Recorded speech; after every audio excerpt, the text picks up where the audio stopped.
故事从你手边这杯看起来完全静止的咖啡说起。此时此刻，它安静地停在桌面上，但这其实是大脑联手前庭神经给你编织的一个最高级的生物学谎言。他们拼命告诉你，你是静止的，大地是坚固的，世界是安全的，全错。就在你眨眼的这一瞬间，一个足以让你认知崩塌的事实正在发生，我们正在坠落。不是漂浮，是每秒600公里的疯狂俯冲。这是什么概念？想象一下，一颗刚出膛的大口径狙击步枪子弹，它的初速大约是每秒1公里，这已经快到肉眼无法捕捉了，对吧？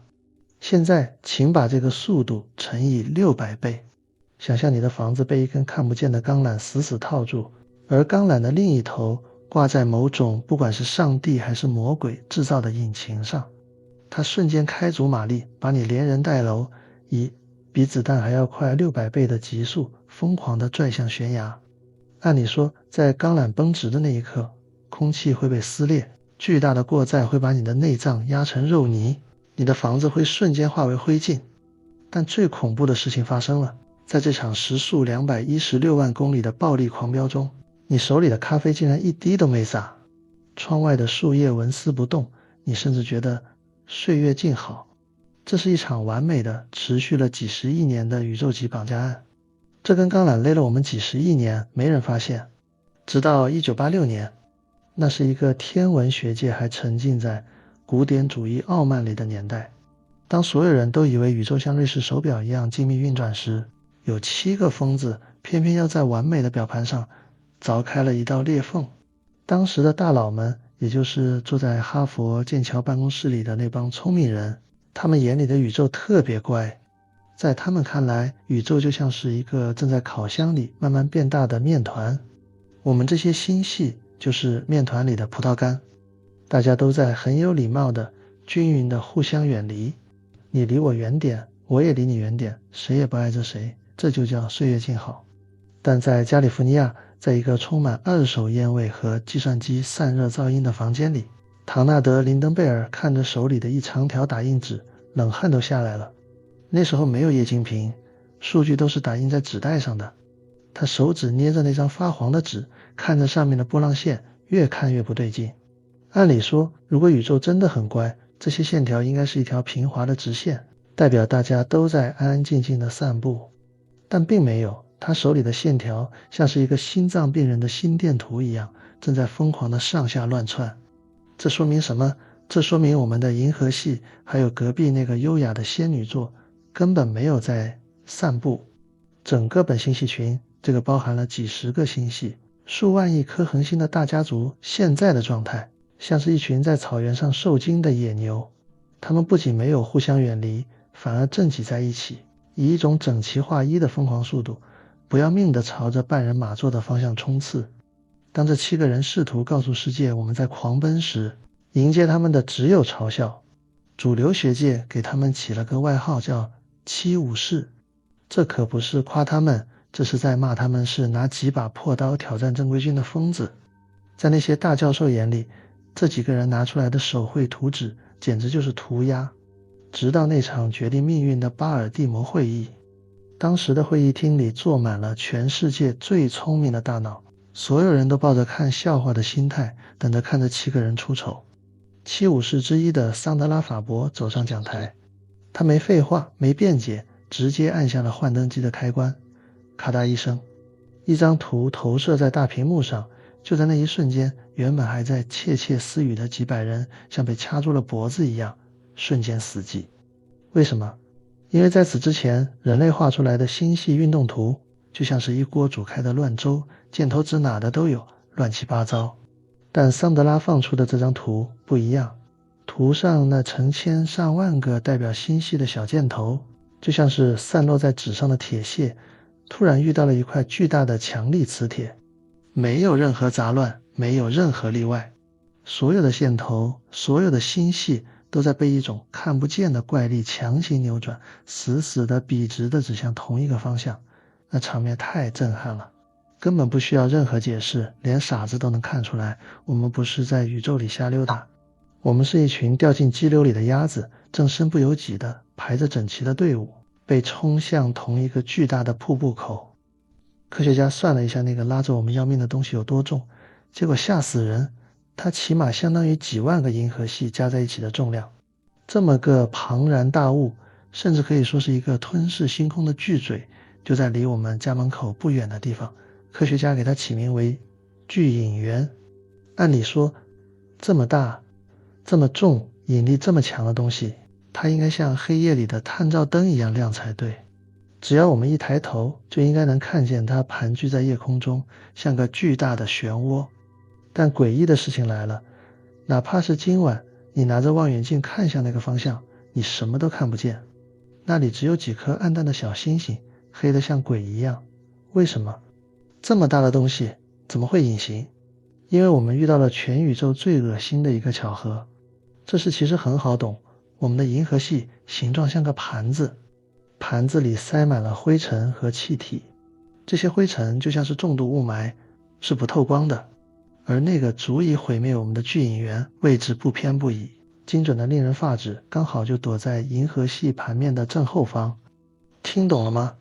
这就好比你被关在一座豪宅里，豪宅有360扇窗户，你可以透过359扇看到外面美丽的风景，但唯独那一扇窗户，那扇正对着悬崖，正对着那个要把你连人带房子一起吞噬的怪物的窗户，被水泥给封死了。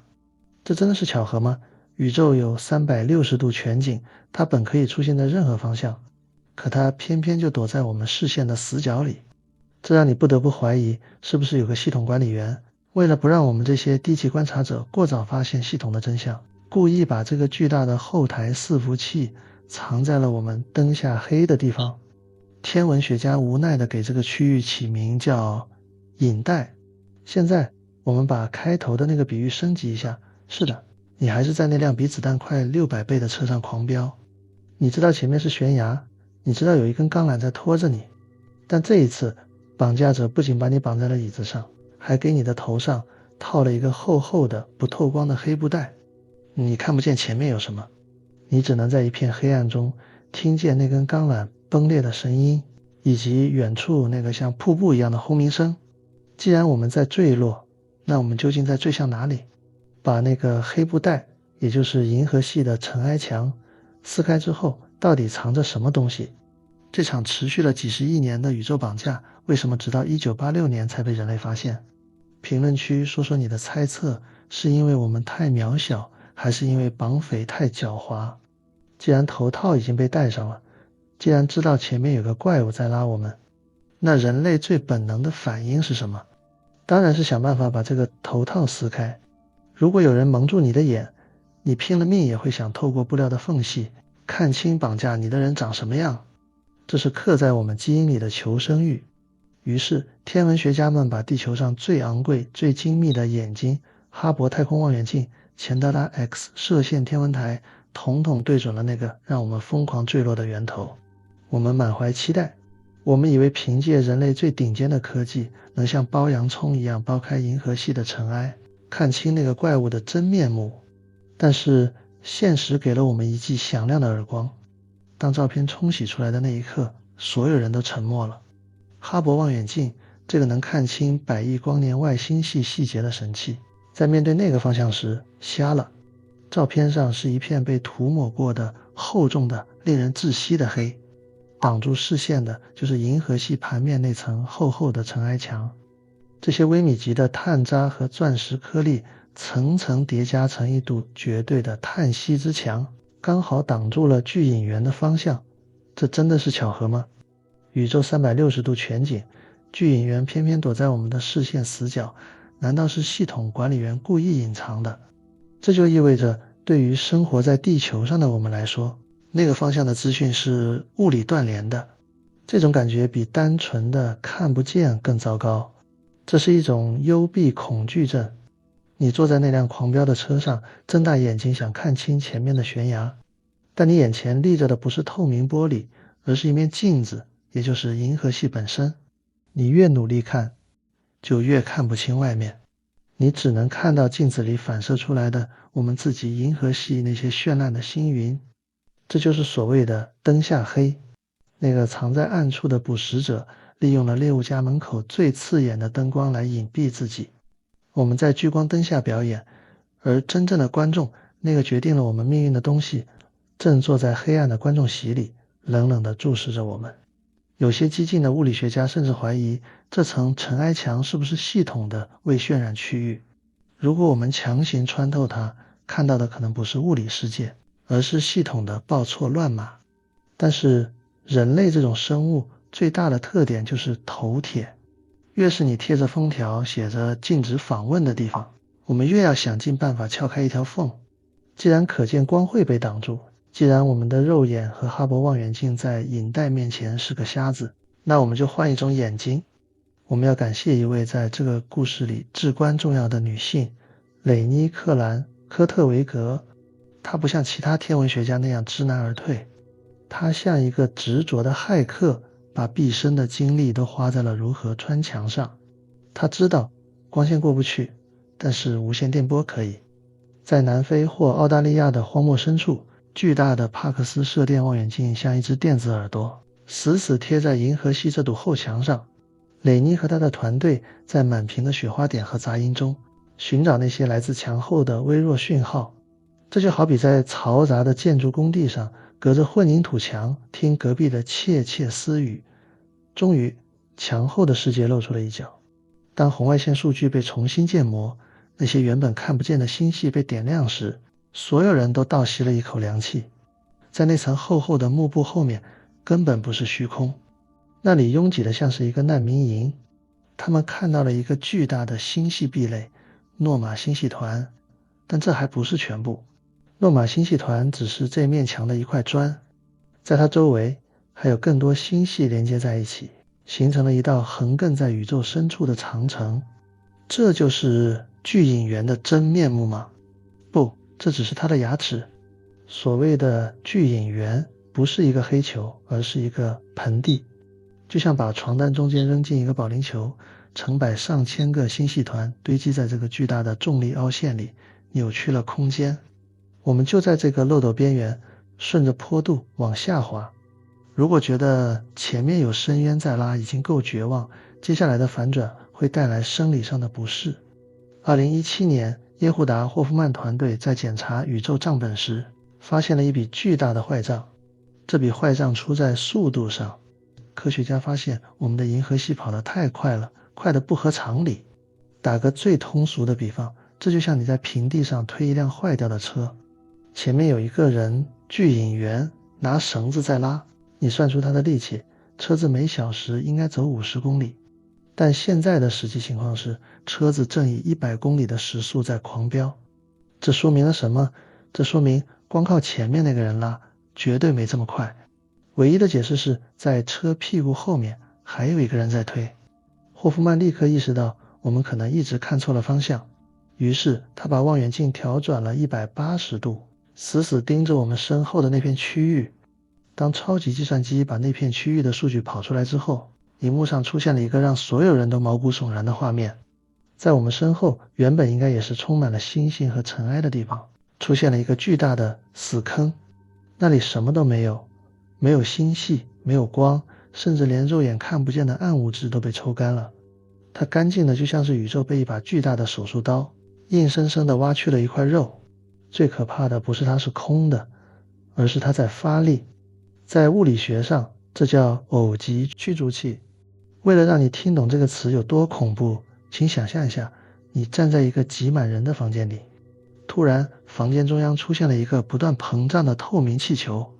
这个气球越来越大，它虽然是空的，但它巨大的膨胀力把周围所有的人，也就是我们这些星系，死命地往墙角挤。你看懂这个结构了吗？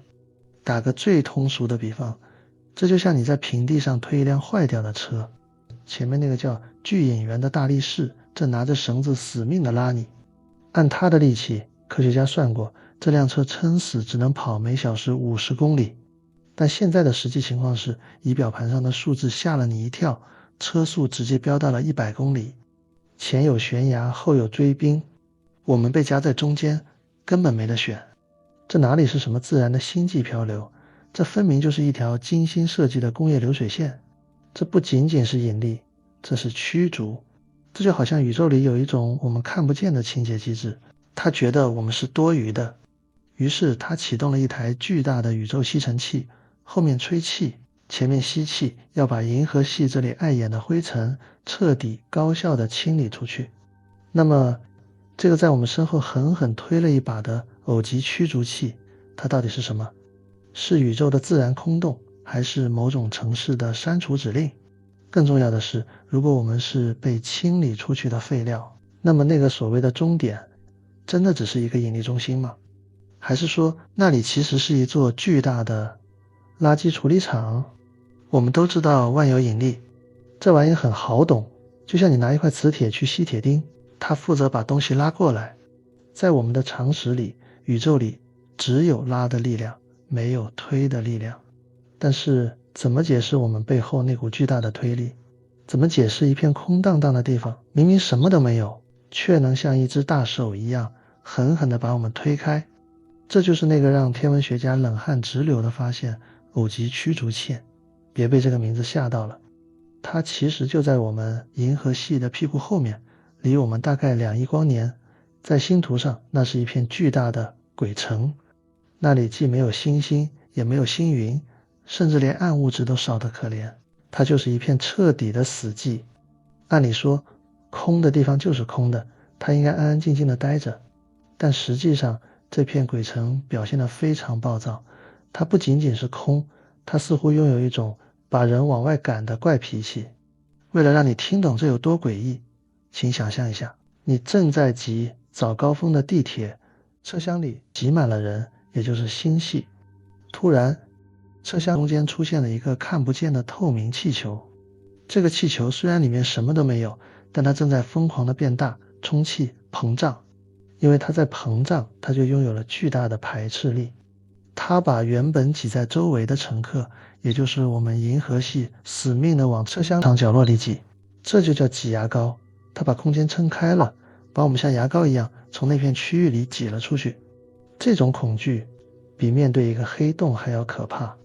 面对黑洞，你至少知道对手是个吃人的怪兽，它实实在在的在那里。但面对这个驱逐器，你面对的是无，是一个充满了恶意的、正在不断膨胀的无。有些脑洞大的科学家甚至怀疑，这可能不是自然形成的。你想想，如果你在电脑上删掉一个档案，或者格式化一个硬碟，那个区域是不是就变成了空白？系统会禁止其他资料写入那里。这个驱逐器会不会就是宇宙这个巨大城市里的一个 bug？ 或者是被系统管理员刚刚按下了删除键的区域，它正在执行清空指令，而我们就是那些必须被清理出去的资料碎片。现在让我们把前面那个拼命拉人的大力士巨引源和后面那个死命推人的大气球驱逐器画在同一张谱纸上。当你看到这张全景图的时候，你脑子里绝对不会蹦出大自然的鬼斧神工这种词，你会直接联想到2个非常人工的词：工业和管道。2017年，叶胡达·霍夫曼发布了一个影片，这可以说是整个故事里最铁证如山的证据。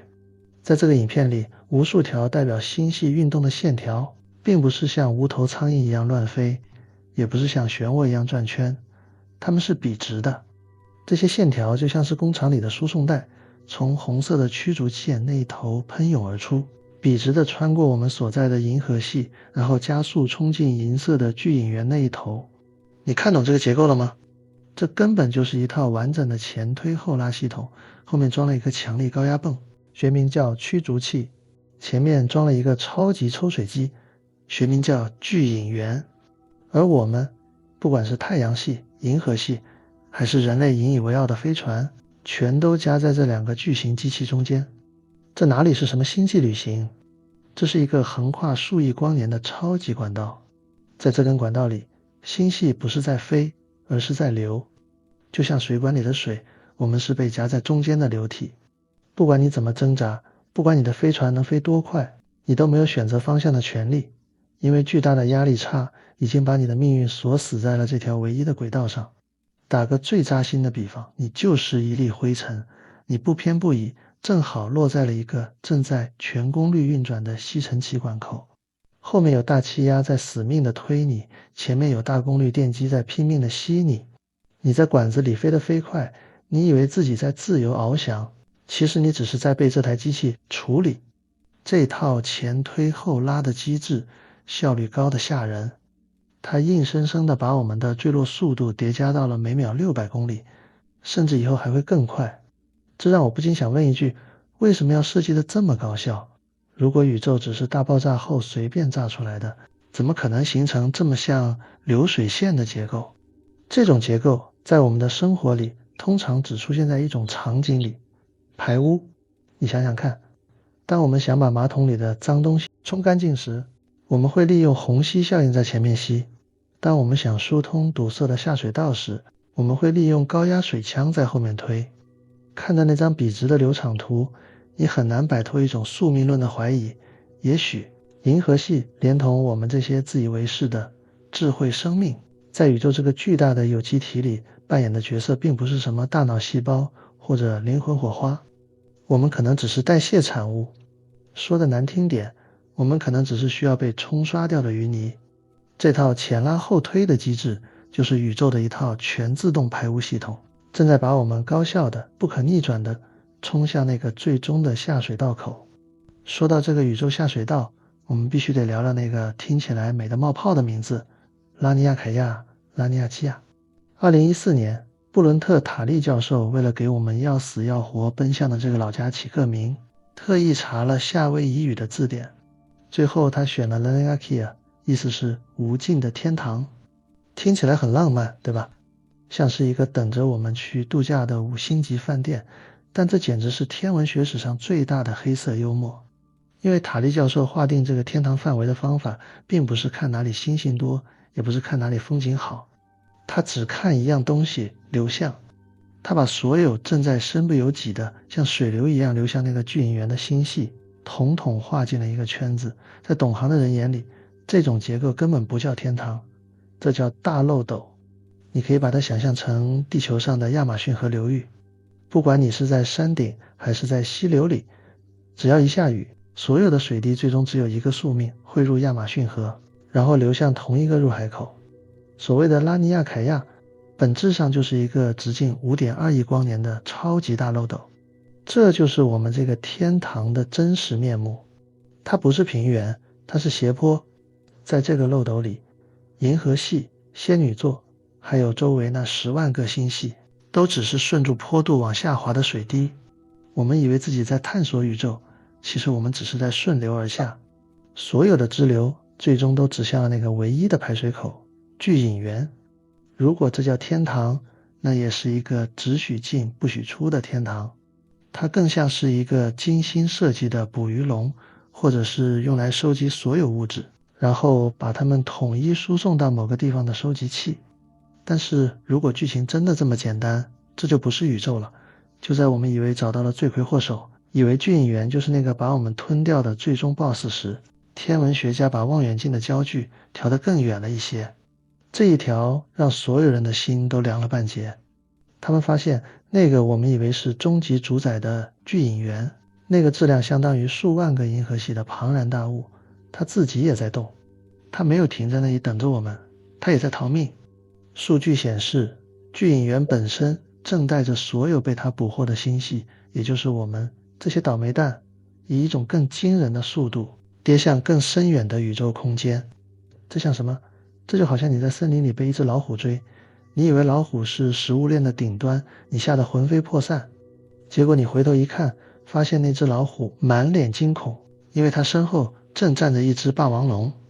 那个让巨引源都像个受惊的小动物一样逃窜的东西，叫做沙普利超星系团。巨引源并没有停在那里等我们，因为在它身后 6.5 亿光年处存在一个质量远超它的宇宙巨兽。正是沙普利恐怖的引力，像钓鱼一样，把巨引源连同我们一起拽向了深渊。这是一个恐怖的套娃，银河系被巨引源吸走，巨引源被沙普利吸走，但我们忽略了一个贯穿宇宙的终极力量——暗能量。它正在推着宇宙不断膨胀，而且膨胀速度越来越快。这也为我们最后的结局埋下了最残忍的伏笔。它塞满了这种巨型星系团，它的引力场之强，甚至直接扭曲了我们这一大片宇宙的膨胀流。我们以为巨引源是深渊，结果巨引源只是深渊边缘的一块踏脚石。这是一个恐怖的大鱼吃小鱼结构。银河系被巨引源吸走，巨引源被沙普利吸走，那沙普利呢？难道沙普利就是终点了吗？很遗憾，最新的观测数据，那些来自普朗克卫星的微波背景辐射图，在暗示着一个更绝望的可能性。似乎连这个巨无霸沙普利超星系团也不是静止的，在更遥远、更模糊的数据边缘，在那个连光都还来不及跑过来的极远处，似乎还有东西。这种感觉让人窒息。每当你以为找到了源头，揭开幕布，却发现后面还有更大的幕布。每当你以为看到了操纵木偶的那只手，抬头却发现那只手上面还连着线。这不仅仅是空间上的恐惧，这是哲学上的虚无。难道我们的宇宙就是一个无限嵌套的陷阱？我们永远在被更大的东西捕获，永远没有自由意志，永远只是下一级流水线上的原材料。而在那个视线尽头，那个连沙普利超星系团都要俯首称臣的终极引力源到底是什么？是不是存在一个东西，它大到已经不在我们的宇宙里了？如果银河系是淤泥宇宙排污管的终点，会是什么？是资源回收桶，还是焚化炉？如果说刚才那个沙普利超星系团是一只躲在暗处的霸王龙，是我们能看见的最大的怪物，那么故事到这就结束了吗？我们就等着被它一口吞掉吗？不，如果真这么简单，那老天爷对我们也就太仁慈了。2008年，有个叫卡什林斯基的科学家干了一件让所有专家都很难受的事。他没去研究那些闪闪亮亮的大猩猩，他去研究了宇宙的底色。啥叫底色？这就好比你家那台几十年的老电视收不到台的时候，荧幕上不是会有那种滋滋滋的雪花点吗？宇宙的背景里全是这种雪花点。按理说这些雪花点应该是乱糟糟的，没啥规律。但是当这个科学家把这些雪花清理干净，仔细看那些大星系团的动作时，他吓了一跳。他发现成百上千个巨大的星系团像是一群听到了集合号的士兵，正整齐划一的拼了命的往宇宙地图的最边缘跑。请注意，是边缘，他们跑的方向那边明明啥都没有，是空的。哪怕是刚才那个巨无霸王龙沙普利，也没这么大力气能隔着几亿里地把全宇宙的星系都拽过去。这太邪门了。这就好比你养了一缸鱼，你一直以为鱼缸是密封的，好好的，但突然有一天，你发现水里的鱼、水草，甚至缸底的沙子都在不由自主的加速的往玻璃缸的一个角落里流，而且那个角落明明啥都没有，只有厚厚的玻璃。这时候只要你稍微动点脑子，就能想明白一件事，鱼缸漏了。在那个角落的玻璃墙外面，在我们这个世界之外，有什么东西插了一根管子进来，正在往外抽水。科学家给这个现象起名叫做暗流，这名字听着就让人起鸡皮疙瘩。因为如果这是真的，那就意味着我们的宇宙不是封闭的，那些星系不是在飞向远方，它们是在飞向墙外，它们正在被某种我们看不见摸不着的躲在宇宙外面的庞然大物，像吸珍珠奶茶里的珍珠一样，一颗一颗的吸走。你想想，如果你发现游戏地图有个大漏洞，游戏管理员会咋办？他们肯定不承认啊，他们会告诉你是你眼花了，或者是你的电脑坏了。2008年的时候，主流科学界就是这么对付卡什林斯基的。他们围攻他，说他胡说八道，特别是管那个普朗克卫星的团队反应最激烈。因为如果宇宙外面真有人在拉我们，那他们写在教科书里的理论就全废了。于是他们发了一张号称最精确的地图，硬说是卡什林斯基看错了。媒体也跟着起哄，说暗流是假的，是乌龙。但是卡什林斯基这人是个硬骨头。2015年他直接拿对方的数据用更细的方法又算了一遍，结果呢，啪啪打脸，那个信号还在那儿，稳得一匹。不管你怎么算，那个诡异的流动就像是墙上的一道裂缝，怎么刷漆都盖不住。这就像电影《楚门的世界》里那个经典镜头，楚门开着船在大海上航行，突然船头咚的一声撞到了什么东西。导演在广播里骗他说：孩子，那是地平线，快回来。但楚门伸出手摸到了那面画着蓝天白云的墙，他摸到了油漆的质感。那一刻他知道世界是假的，暗流就是那面墙上的洞，有什么东西在这个宇宙的躯壳之外，正贪婪地吸着我们的心系。好了，现在我们终于凑齐了这张恐怖的拼图，屁股后面有个推土机，也就是驱逐器在推，正前方有个吸尘器，也就是聚引源在拉，再远一点有个霸王龙沙普利在拽，甚至在视线的尽头还有个暗流在把我们往宇宙之外吸。我们就像是一列时速216万公里的死亡列车，按照剧本，结局应该是撞得粉身碎骨。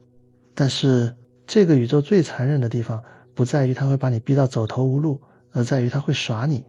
这是整个故事最让人绝望的反转。虽然我们在拼命跑，虽然那个怪物在拼命拉，但我得告诉你一个事实，我们永远也到不了那里。为什么？因为我们忘了一个最阴险也最厉害的终极 BOSS， 暗能量。宇宙一直在变大，而且变大的速度越来越快。你就想象一下，你站在机场那种自动人行道上，但是你走反了，前面的终点摆着一大堆金银财宝，你盯着它撒开腿拼命跑，你跑得飞快，每秒钟能跑600公里，但是你脚下的那条皮带，也就是地面本身，正在以更快的速度向后退。这就是我们面临的悲剧。那个聚引源就像是挂在驴子面前的胡萝卜，它那么大，那么真实，引力那么强，但我们就是碰不到它。不管我们跑多久，我们不仅没追上，反而离它越来越远。我们以为自己在冲刺，其实我们在倒退，这才是真正的坏结局。如果系统想杀我们，让我们撞上去一了百了，倒也痛快。但系统似乎并不想让我们死，它想让我们孤独。随着地面后退的越来越快，原本跟我们一起跑的那些星系伙伴会一个接一个的掉队，他们会被拉向相反的方向，直到彻底看不见。最终聚引源不见了，霸王龙不见了，暗流也不见了，银河系将孤单单地飘在绝对的黑暗里。我们就关在这个被清空的冰冷的盒子里，守着最后那点燃料，慢慢的安静的空转，直到最后一盏灯熄灭，直到彻底的死寂。系统没有杀死我们，系统把我们关了禁闭，它给了我们一个正在坠落的幻觉，让我们在恐惧和希望中跑了几百亿年，最后告诉我们，其实你们哪儿也去不了。或许宇宙给我们安排的这个结局并不是为了杀死我们，而是为了让我们学会独处。就像那个推石头的西西弗斯，虽然永远推不到顶，但在他转身下山的那一刻，他是自由的。我们也许永远摸不到那个名为聚引源的终点，但也正因为这样，我们才拥有了在旅途中好好喝完这杯咖啡的时间。毕竟既然全宇宙都在忙着排污，那我们作为宇宙的清理对象，活得开心一点，是不是也算一种对系统的最高级反抗呢？好了，今天的故事就分享到这里。我是7点维度，专注于挖掘那些被系统隐藏的宇宙档案。请按赞、订阅、评论、转发并开启小铃铛。我们下期见。